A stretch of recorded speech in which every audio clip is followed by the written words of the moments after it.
Way upstream in Cottage Cave is a big river, and that river flows into a sump pool called Glass, and it's never seen again.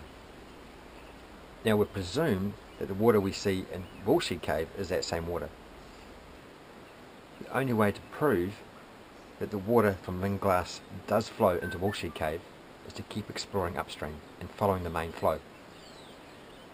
Now when the water's really low, the springs at Spittle Springs don't flow. So the question we ask ourselves is, where does the water in Glass go? Does it go to Poo Poo? And if it does go to Poo Poo, how does it get there? If we can answer those questions, we can find our way into the Poo Poo aquifer. The project is really simple. All we have to do is follow the water from where it goes in to where it comes out.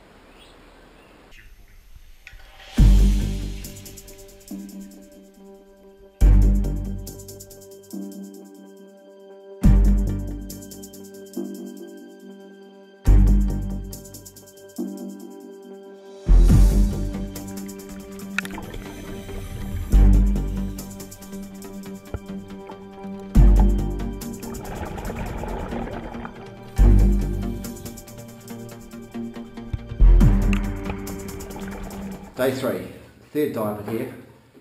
Last dive I got out right to the end of Martyn Valley, so I actually got to the junction I was looking for. It wasn't what I expected. It's actually pretty cold, lots of rock pile to go through, quite a small passage to get down through, and I got to this major junction. But by then I'd used up a third of my air supply, so I had to come home. So I'm hoping today I can get out there a bit quicker and start laying some line down to that new passage. But the sump pool, look at this sump pool, man, it's crazy. It's bloody hard to get into. What happened? That's all good. It's good.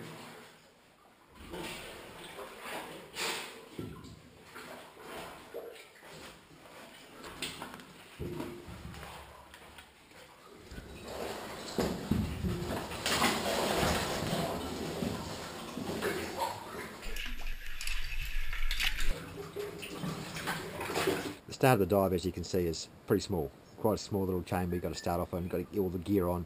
Oh, this is the sump pool. It kind of, the rest of the dive isn't like this. It's kind of very different.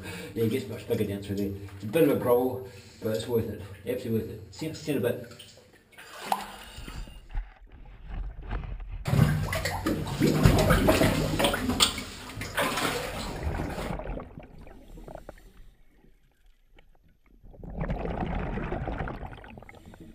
First 100 metres or so is quite wide and I'm a couple of metres high. Get to a junction, quite a major junction, hang a left, then just end up in this amazingly big tunnel.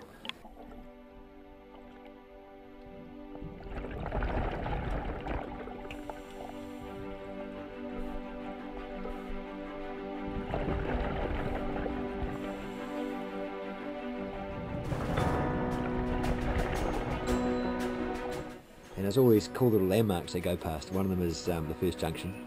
Next one is a bunch of nested line. Another one's a really obvious big rock like a pillar that you kind of swim over top of. And I think my favourite spot, my absolute favourite, is the rockfall we go through.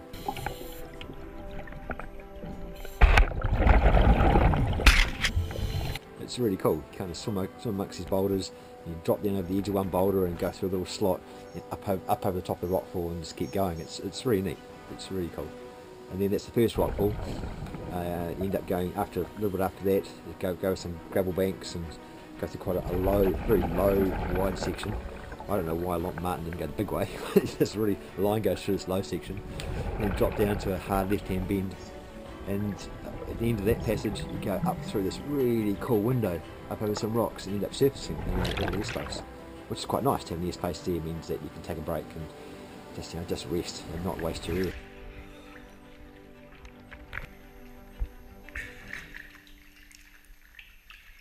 I managed to get out to where I thought the junction was with plenty of air. I was well within my thirds margin, and went down this nice little tube.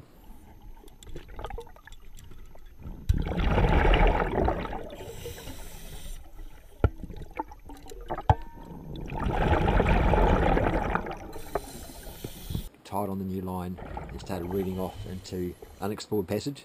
thought, yep, here we go, off into the unknown. Really, I was quite excited.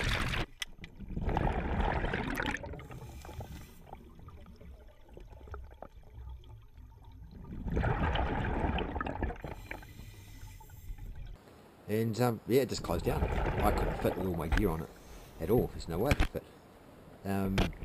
With smaller tanks on, maybe there's one hole that probably could have got through. The current was going through really, really strong, but with the big tanks on, there was just no way I was going to fit.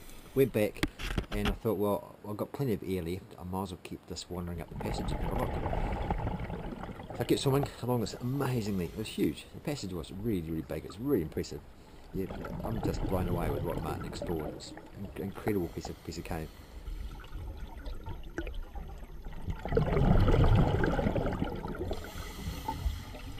The line had broken. I had to retie on another line and reel out.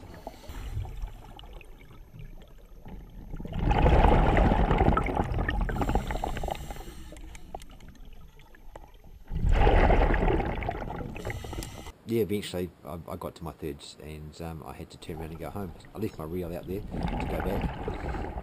Always feel a little disappointed when I'm heading home. You know, it's like, oh, maybe I could have gone further. Maybe I should have done more.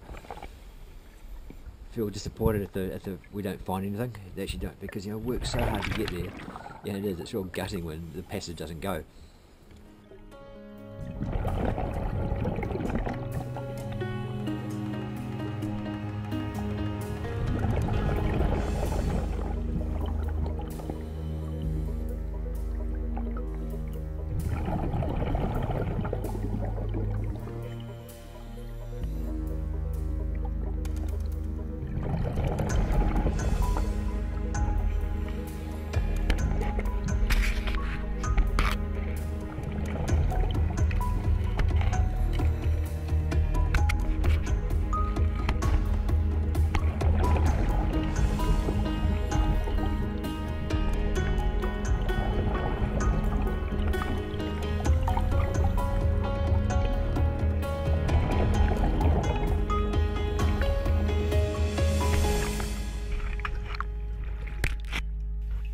When I got back and had a look at the map, I don't even think I was at the junction.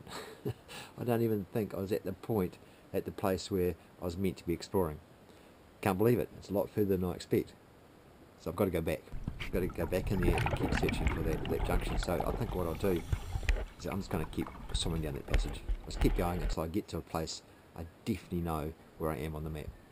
Because at the moment, I've got no idea. But we'll just keep working at it. It's right on the back doorstep, so it's not too far away. Just keep working at it and just keep ticking off all these little question marks, and one day one of them will go.